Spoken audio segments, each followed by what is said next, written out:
Hérna sitjum við þrjú. Ég komi hér í aldrei góðan félagskap.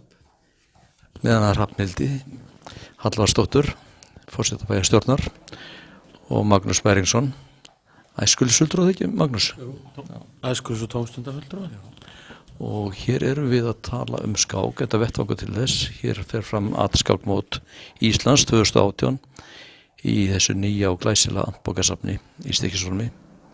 Aðstæður eins góðar og hægt að hugsa sér eins og hefur komið fram hér áður.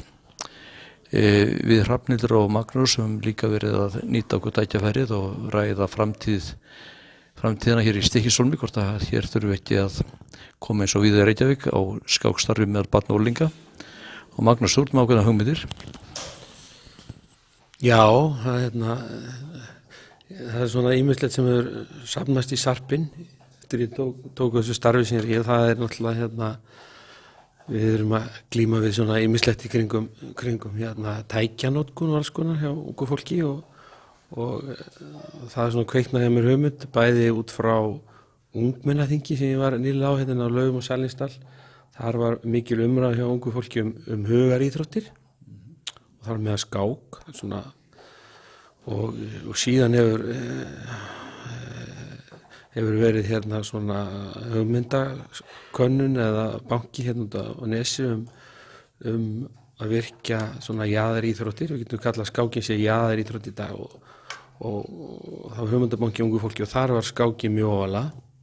Þannig að þá fer maður nú velta sér, kannski ekki tilvílun að þetta mót er síðan komið hérna. Allt er þetta að gerast á sama tíma. Þannig að við höfum nú rætt hans, ég og skólastjórinn saman og það er hugmyndum þá að þið kæmu hérna eða skáksambandi í febrúar og eruð með námskeið og í framhaldi er áhuga skólanum hugsanlega að vera með skákkennslu næsta vetur, komin kennari í það og þannig að þetta gæti verið svona fyrsta skrefið af mörgu því að eins og varandi að ég nefndi skjánotkun og svona, það er svona alltaf erfitt að banna svona hluti en það er kannski bara að upplýsa krakkana og skaffa hann síðan eitthvað annan tól til að nýta tíman í og hvað þá betur en skákin. Hérna er hún Hrafnhildur sem er forseti bæjarstjórnar. Er hægt að hugsa sér fjárveitingu til skákkennslu hér í Hólminum eins og hefur verið gert í Reykjavík, þar sem skákakademía Reykjavíkur er til staðar og skólar verða vissu bara að leggja út á ákveðin tímafjölda ef þeir ætla að nýta sér þá þjónustu. Það kemur ekki frá ráðuneytinu eða þetta er alltaf aukatímar. Er þetta eitthvað sem þið hafið rætt eða getið hugsað ykkur? Það hefur það ekki verið rætt af því að þetta bara skákmótið er bara núna en það var alveg velvilið fyrir því að skákmótið yrði hérna og við styrktum það og erum mjög stolt af því að segja það. Og ég sé alveg að þessi umræða verið tekin áfram. Ég ætla ekki að lofa neinum hér og nú og svo er líka spurning hvað er plástur inn í skólan nú þegar í alls konar fráboðið og þá kannski passa skákinn þar inn. En ég held að það sé að segja að við verðum örugglega til í að styðja. Þetta er aldrei vandamál ég veit bara, nú er ég aldrei með hugan við barna- og unglingastarfið, þekki það best og þegar til þess eru haldið í Íslandsmót barna- og unglingaskáksveita þá er þetta nánast algjörlega orðið bara sveitir úr Reykjavík. Það koma kannski sveitir frá Akureyri og Vestmannaeyjum en annars staðar frá er bara lítið sem ekkert. En svo heyrir maður það eins og hér í Stykkishólmi, það er þessi borgarbyggð að það er mikill áhugi fyrir skákinni og veit að liðsinni þegar eins og farið fram á að halda mót eins og þetta skákmót. Þið tókuð alveg ótrúlega vel í það og styrkið það með því líku myndarskap að eftir er tekið. Þannig að en þetta er ekki, skákin er jaðaríþrótt og þetta er ekki auðvelt frekar með aðra íþróttir. En ég held að veri bara að byrja svona hægt, taka þetta skref fyrir skref og einu svona bent á því áhugasömustu krakkarnir eru þau yngstu, þannig að fyrst til 5. bekkur og síðan að sjá bara hvort að það myndi ekki þróast. Og auðvitað verður þessi krakkar líka að fá tækifæri til að gera eitthvað meira en bara að tefla hvert við annað og ég man þegar ég var hérna í skóla þá voru skólamót. Ég veit ekki hvort að þið muni eftir því, kannski verið lagt af þá. En ég held ég að tekið þátt í fyrsta mótinu, það var í Laugagerði og þá komu skólar á öllu nesinu, mikil hátíð.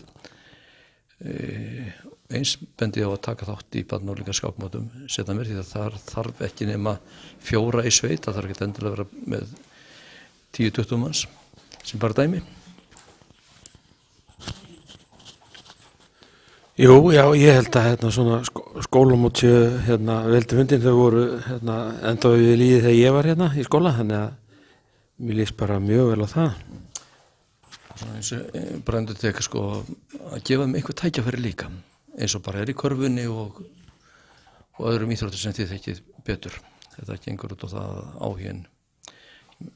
Það þarf ekki endilega að fara til útlanda, en að taka þátt í einhverjum viðburðum og koma á viðburðum líka eins og hér hefur við þá reynslu núna í Hólminum og hér var stóð ég fyrir átnamessu skákmótum 5 sinnum og þá tókst okkur, þá voru alltaf einhverjir 10 krakkar hér á nesinu sem tóku þátt í því og bara þurftu sko ekki að skamma sig fyrir framistöðuna, en þarna voru við þetta með áhugasömustu krakka á Reykjavík og þau lifa ennþá í minningunni á þessum ævintýri þegar við fórum. Hvernig var þetta þegar við fórum þannig í Stykkishólm og svo framvegis, þau muna þetta, tókst afskaplega vel. En þið voru líka að tala sko þau eru með kennara við skólan sem tilbúin að leiðbeina og ég myndi segja að það væri forskot sem að þið hafið með við marga aðra skóla. Já, ég er náttúrulega í skólamestur líka framhaldsskólanum og ég sé alveg fyrir mér að reyna aðeins að vekja áhuga þar. Bara, já. Ég held að ég dreif þessu víðast og svo mesti vöxturinn verði kannski, eins og ég segi, yngstu krökkunum, 1. til 5.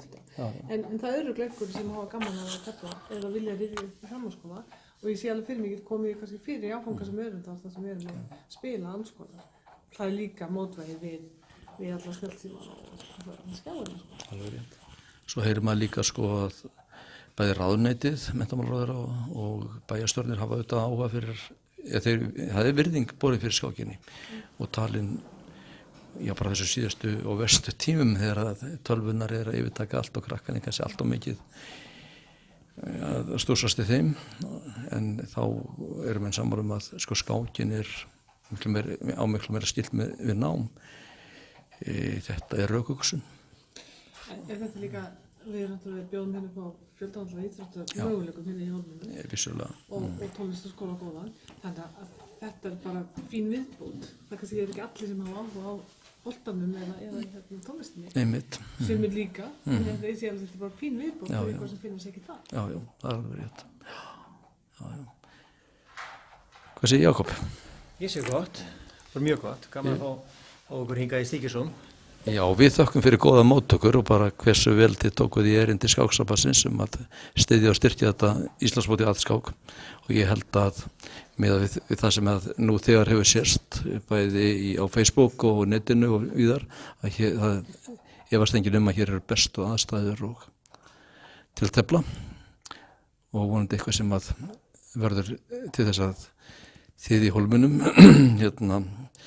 aukið eða komið á þessu starfi sem að með þessu góðu hugmyndir sem þið hafið og líka eigum eftir að vonandi að halda fleiri mótir eða skák viðburði. Þessi verður bara ein við 21. aldar einhvern tímann bara í Stykkishólmi. Við erum með aðstöðuna. Við erum með aðstöðuna. Lokaorð, Kristján Erlop.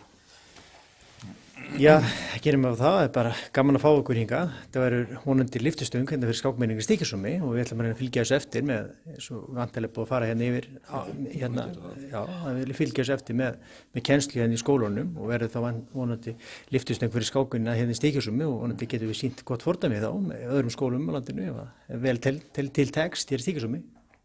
Það er framtíðin, ég er mikið áhuga á skák, þetta eru nú 2 skákviðburðir núna í heiminu, aðskákin hér og hérna í London sem eru örugglega vekja mest athygli og þetta er nú bara á pari við það næstu því, er það ekki? Ég tek undir það og það vísu fylgst meira með þessum viðburði heldur en London. Nei, ég þakka ykkur bara kærlega fyrir komuna og ég er gaman að fylgjast með þessu hérna. Bara takk sömuleiðis.